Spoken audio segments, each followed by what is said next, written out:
ఇంకొక పక్కన మీరు ఒకసారి ఆలోచిస్తే ఇదే అసెంబ్లీలో నాకు మా కుటుంబానికి మా మిస్సెస్కి జరిగినటువంటి అవమానానికి నా జీవితంలో ఎప్పుడూ బాధపడలా. నా మీద బాంబులతో దాడి చేసినప్పుడు కూడా వీరోచితంగా ఎదుర్కొన్నా.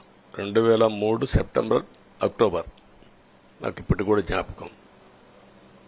ఆ రోజు నా మీద బాంబులు చేసినప్పుడు చాలా ఒక పానిక్ రియాక్షన్లో కూడా నేను భయపడలేదు. అలాంటి వ్యక్తిని మీరు చూస్తే అది ఆ సంఘటన చూసిన తర్వాత ఇలాంటి కౌరవ సభలో ఉండడం కరెక్ట్ కాదని అసెంబ్లీలో చెప్పి దానికి కూడా మైక్ ఇవ్వకపోతే చెప్పేసి బయట వచ్చి ప్రెస్ కాన్ఫరెన్స్ చెప్పి అనౌన్స్ చేశాను. మళ్లీ క్షేత్రస్థాయిలో గెలిచి అసెంబ్లీని గౌరవ సభ చేసి అసెంబ్లీకి ఎంటర్ అవుతానని చెప్పాను. నేను ఏదైతే ఆ రోజు ఒక ప్రతిజ్ఞ చేశానో దాన్ని నిజం చేయడానికి ప్రజలు సహకరించారు. మామూలుగా సహకారం కాదది. నేను ఇన్ని సంవత్సరాలు చాలాసార్లు చాలా ఎలక్షన్లో గెలిచాం, కొన్ని ఎలక్షన్లో ఓడిపోయాం. ఎలక్షన్లో ఓడిపోయినప్పుడు నేను ఎప్పుడూ కుంగిపోలేదు. ఎలక్షన్లో గెలిచిన తర్వాత గంతులేయలేదు.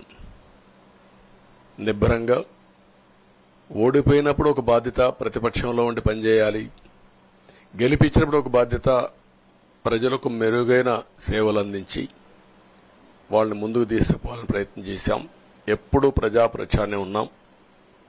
అలాంటిది నేను ఏదైతే చెప్పానో అది చేసి వెళ్ళడం అనేది ఒక తృప్తి, ఒక గౌరవం. ఆ గౌరవాన్ని నిలబెట్టిన ప్రజలను కూడా మనస్ఫూర్తిగా అభినందిస్తూ మీ రుణం తీర్చుకుంటాం. ఏ విధంగా పనిచేయాలో పనిచేస్తాం. మీ ఎక్స్పెక్టేషన్స్ ప్రకారం పనిచేసి అయితే ఎప్పటికప్పుడు మీరందరూ కూడా మేము ఓటేసాం, మా పని అయిపోయింది, ఇంకా మీరు చూసుకోండి కాకుండా ఎప్పటికప్పుడు మమ్మల్ని నడిపించే బాధ్యత, మాకు సహకరించే బాధ్యత, మళ్లీ రాష్ట్రంలో ఉండే ప్రజలందరం బాగుపడాలంటే ఏం చేయాలో మేము చేసినప్పుడు ఎప్పటికప్పుడు ఫీడ్బ్యాక్ ఇచ్చి నడిపించే బాధ్యత తీసుకోవాల్సిందిగా వారిని కోరుతున్నా. పవన్ కళ్యాణ్ గారిని మనస్ఫూర్తిగా అభినందిస్తున్నా.